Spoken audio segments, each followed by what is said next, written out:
led me to.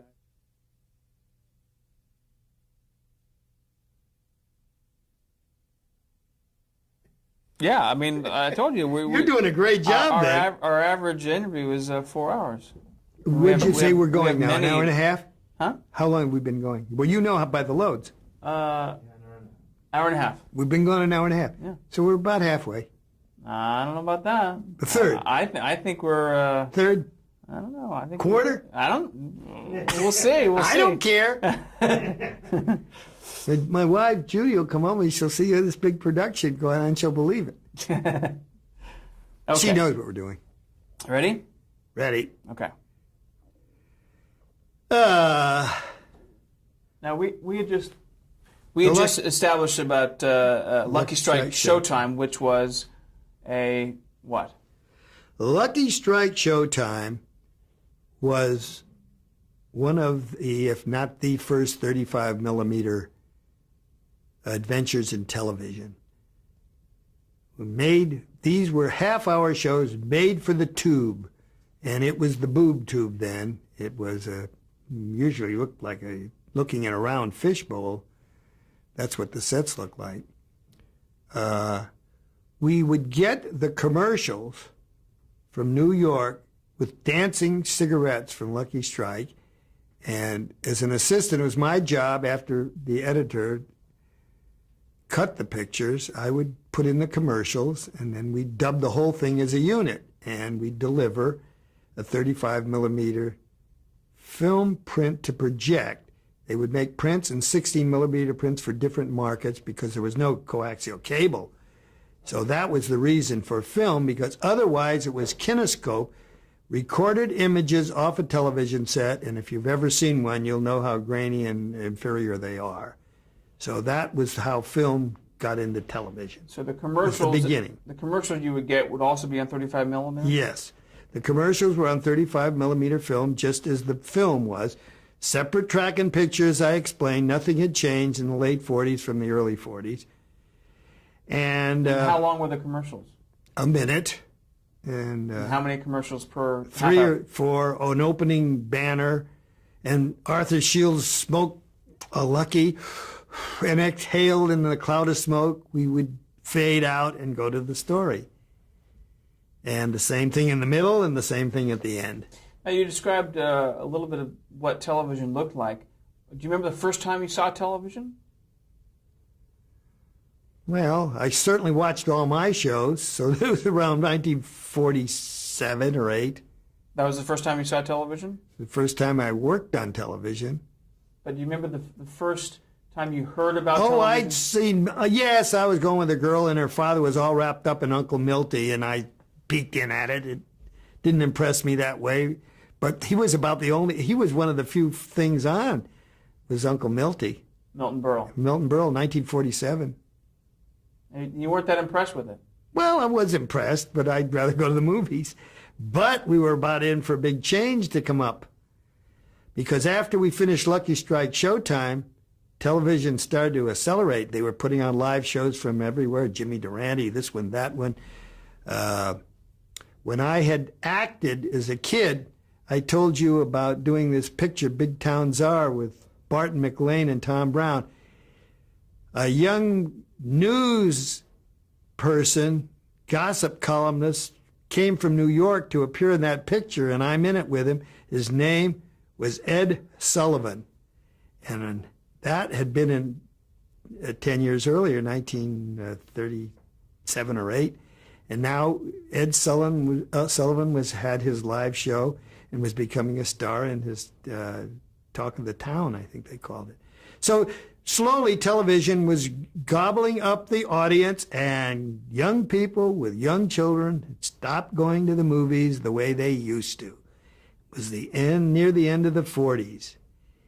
And because of that, the major studios began cutting back on a lot of things. Also, a tremendous thing happened. The government got on the studios for antitrust that they couldn't make films and distribute and release them. So they had to sell their theaters.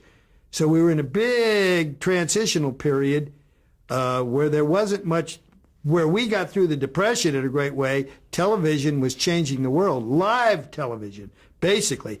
These first things that we were doing, Fireside Theater, Boston Blackie, the Lucky Strike Showtime, these were beginning rudimentary things on film, shot by professional Hollywood people, but, you know, going into the medium. But people were staying home to watch it because it was a new form of entertainment, and they weren't going to the movies. And the studios were in trouble with facing this transitional time, which got progressively worse, by the way, as the 50s began, and I'll continue with it. I couldn't get a job. Why do you think Lucky Strike, Showtime, Fireside Theater were filmed and not live? Because they could edit it and get a quality that you couldn't do, although you got a spontaneity with what was the golden time of live TV, all those big New York-based live dramatic shows where the directors were becoming very successful, doing half a dozen things. I can't quickly think of the names of those classic dramatic hours that went on early television live. Well, Studio One, Kraft Studio Television. One, Kraft Theater, blah, blah, blah. There were a lot of them. But as far as Los Angeles... They were going on live. Right, from New York. Yeah, and they either had a rebroadcast just for Los Angeles or they got a kinescope. So a lot of things we saw that were made in New York weren't first class to look at. But so why was Lucky Strike shot here in Los Angeles rather than New York? Well, that's a good question.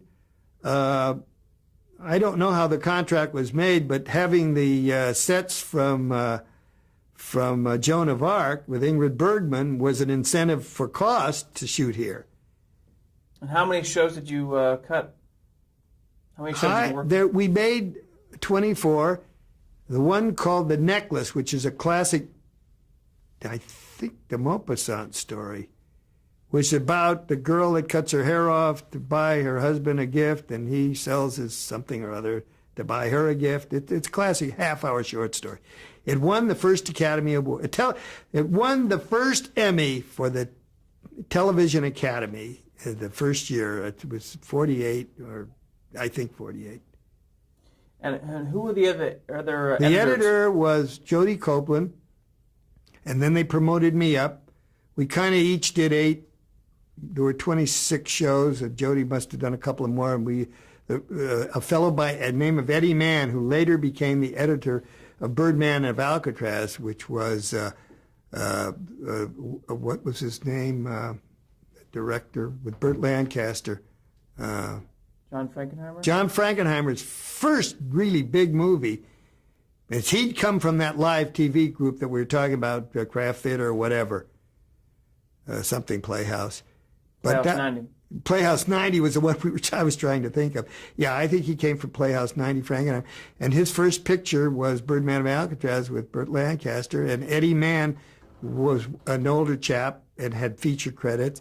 And he did Birdman of Alcatraz, which was very successful. Do you remember the directors on Lucky Strike? Yeah, one was a young German fellow who had been an assistant editor and a minimal editor, and his name was Sobey Martin. He later directed all of Irwin Allen's Voyage to the Bottom of the Sea and all that stuff later on. Sobey Martin, and there were a couple of other guys, and I just can't think of their names. You mentioned that it was on one of the networks, ABC or Dumont. Do you remember which network? I can't remember. Forgotten. And who produced the show? But I still have 4 or 5 prints in my closet. Really? One of them's called The Real Thing, that I did with John Archer and his wife. Ann Archer's parents. Ann Archer's a movie actress you know of today. She's been a star. Her parents were both actors. Marjorie Lord was her mother. Later became successful in the Danny Thomas Show. But her first exposure to television was in the first or second film. I think it was the first one it was the second one I edited. The first one was called An Invisible Wound. It was the first film I edited. It was entitled The Invisible Wound. It starred a fellow by the name of Reginald Denny, not the one that was pulled out of the truck during the King thing, but he had been an Englishman and a big star, and he also had a model airplane shop on Hollywood Boulevard where he made where he sold the first kits that had motors in it for flying miniature airplanes. And one day I was in his shop as a kid getting a model, and it was ironic. The first film I cut was with Reginald Denny, and I reminded him I used to go in his shop, and he put his arms on my shoulders and got a big kick out of it. Do you remember who the producers were for Lucky Strike? Well, Stanley Rubin, Lou Lance,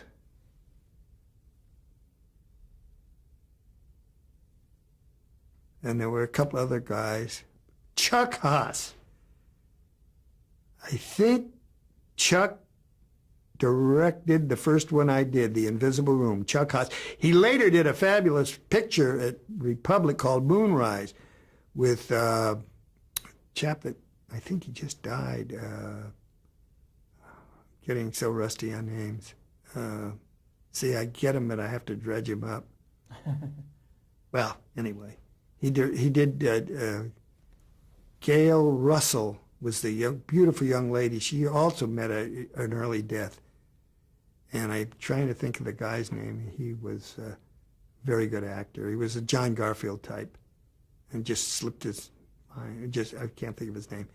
So anyway, when the Lucky Strike showtime was over... I'm not done with you yet. You're not? No. I just want to ask, now that you're an editor, but now working in television, what did your father think? What did people that were cutting in motion pictures think of this thing called television? Well, there weren't that many jobs because there weren't that many filmed television shows. As I say, the big gun shows were coming out of New York one way or another. And the secondary stuff was coming out of Hollywood, although the CBS Center or NBC in the Valley didn't exist, and ABC... By the way, ABC took over what was the old Warner Brothers Vitagraph studio. ABC is still there. That was originally the Warner Brothers studio. And believe it or not, before Hal Roach, where the first motion picture unit started, it was a decaying old studio because Warner's had long given it up down in the hollow below Vermont when they moved to the Valley. I've talked about Warner Brothers. But what did your father think of television? It was a new medium. In the beginning, the people in the picture business thought it would be a fad, a phase, and everyone would go back to watching radio and going to the movies. But as you know, it didn't work out that way. Television grew into the biggest giant of communications. Did you go on set? As well as drama. Did you go on set prior to you getting the film to cut? Oh, yeah. I was always on the set. I always wanted to be a director. I no sooner got started in editing than, but what I really want to do is direct. Everybody did, and everybody does. So describe that set briefly. What kind of energy, what was going on in order for them to complete an episode?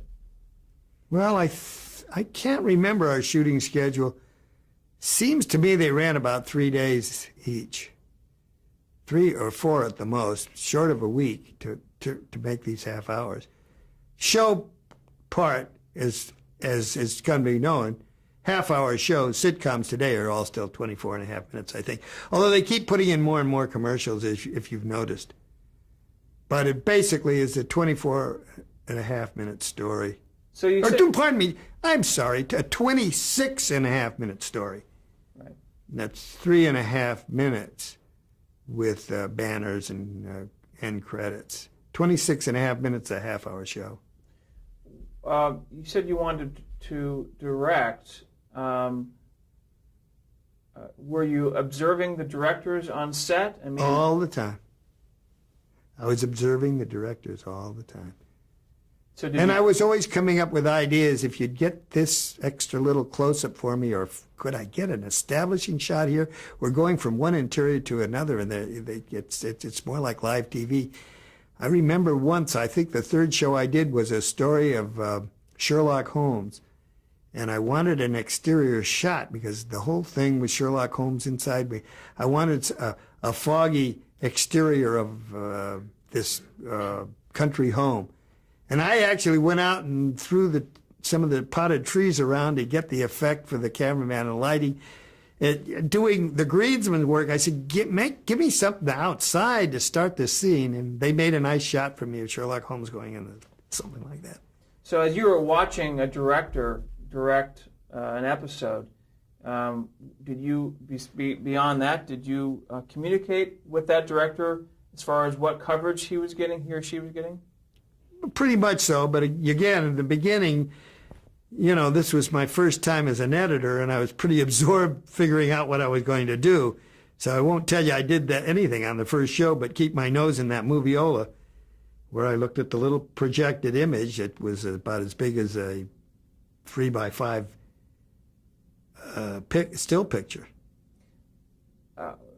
Did you ever get to a place where the footage would come in, but you wouldn't have enough to make a scene work on this unlucky strike? That happened, but, that really... remember, the script, we were working with a script.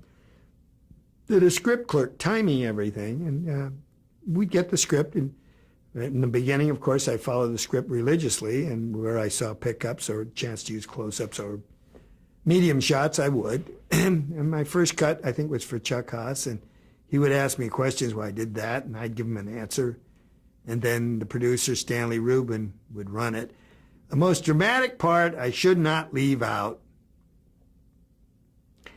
We were in the middle of the series, and again, it was the first show that was using Hollywood personalities in starring roles, although they weren't necessarily stars, but actors like John Archer and Marjorie Lord had been in the business. And the first one, well, we had one coming up. No, I'm telling it wrong. It was The Necklace. It was before I got my chance to edit on the series. They were getting ready to cast The Necklace. I can't remember which show we did first, but The Necklace was in the 26th and in the early group before I was promoted. So I was the assistant editor on The Necklace. And I saw the script about 10 days before we were to shoot it. And there was this part for this kind of pretty young lady. By a set of circumstances, I was still friends with Charlie Chaplin Jr. And at that time, when we had this Charles Chaplin Jr. operation, there was a lot of publicity in the trades about these young fellows that were putting together a deal. And we almost did get one. But anyway, 20th Century Fox had a very large group of contract actresses. There were pretty gals that had potential talent. I think they started at $75 or $100 a week, and they developed them into actresses. Well, one of the little girls that I met was my friend Bob was a great promoter, and he got the PR people at Fox to arrange for us to take these starlets to previews and premieres.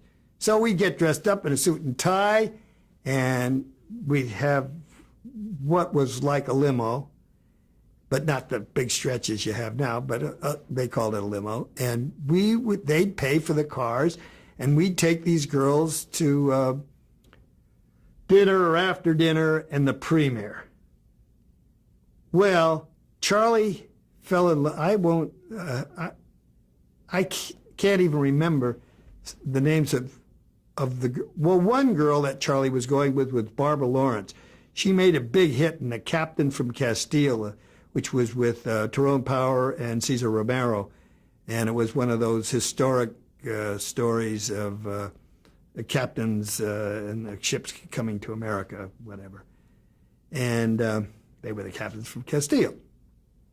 So this was late 40s, somewhere.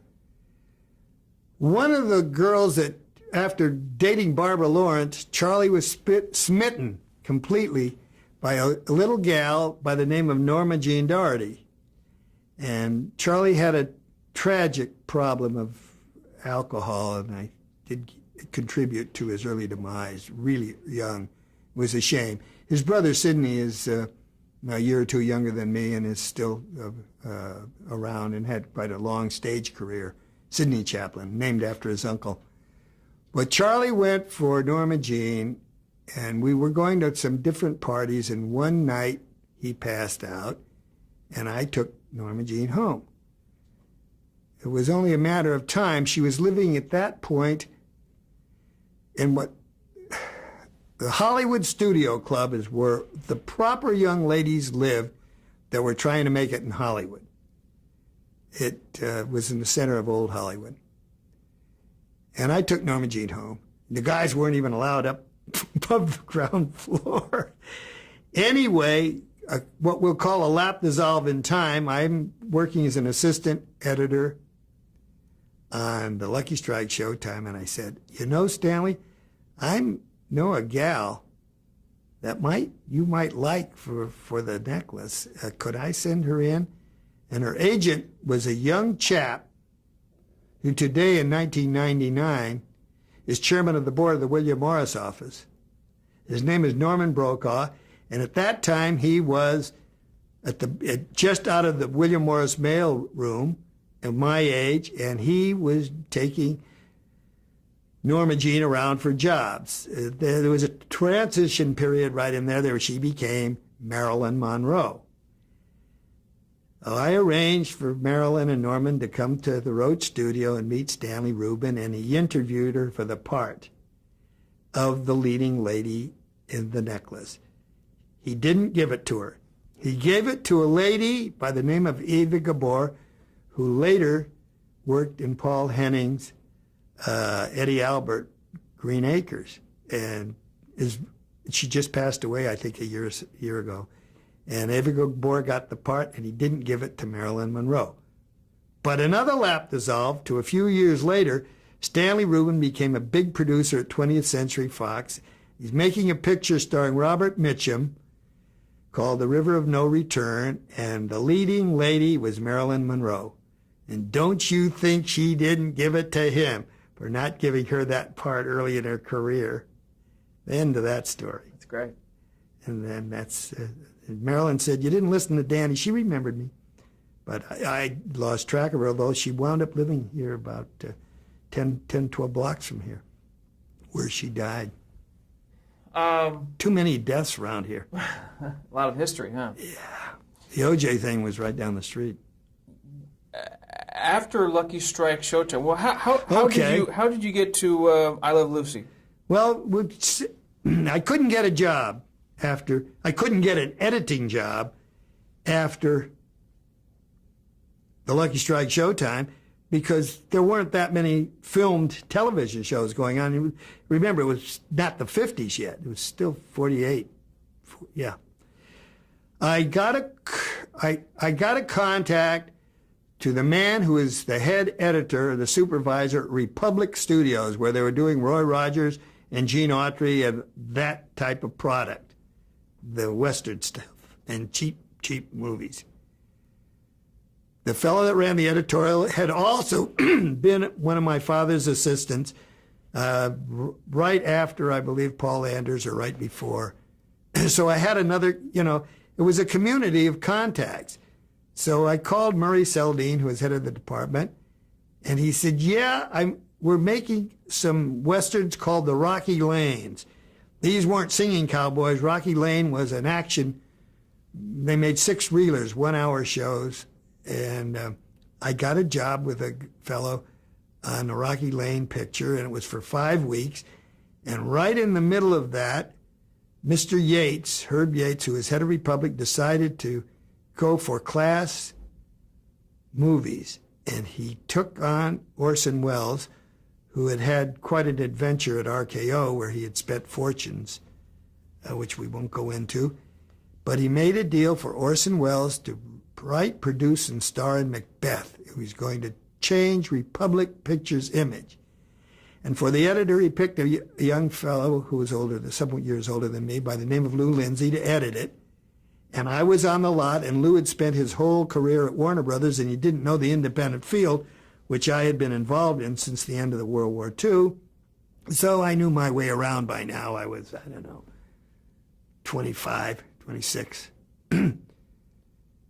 So I went to work with Lou, and I spent a year and a half working with Orson Welles, which is again an irony that he wound up at Desilu a few years later with me. Actually 10. I was involved with Macbeth for well over a year. Orson would tire of a project and get involved in something else. A fellow named Gregory Ratoff was producing a thing called Cagliostro, which is an Italian character, and he was going to Rome to make it, and he wanted Orson Welles to star in it. So Orson is not finished with this picture because we had made it all with a very heavy Scottish brogue, and everybody couldn't understand the characters. Dan O'Hurley, he was Macduff. Orson, of course, was Macbeth. Jeanette Nolan was Lady Macbeth, and a young chap named Roddy McDowell was in it. And I remember the day 14-year-old Elizabeth Taylor came to visit her pal Roddy, and I met her. That was quite a thing. She was a beautiful, beautiful girl. So Louis Lindsay was the editor. Lou Lindsay was the editor. What'd you do? And I was the assistant. Now, this was a feature film for Republic. Well, Orson Yates had no choice. Orson went off with Lou Lindsay and a dupe.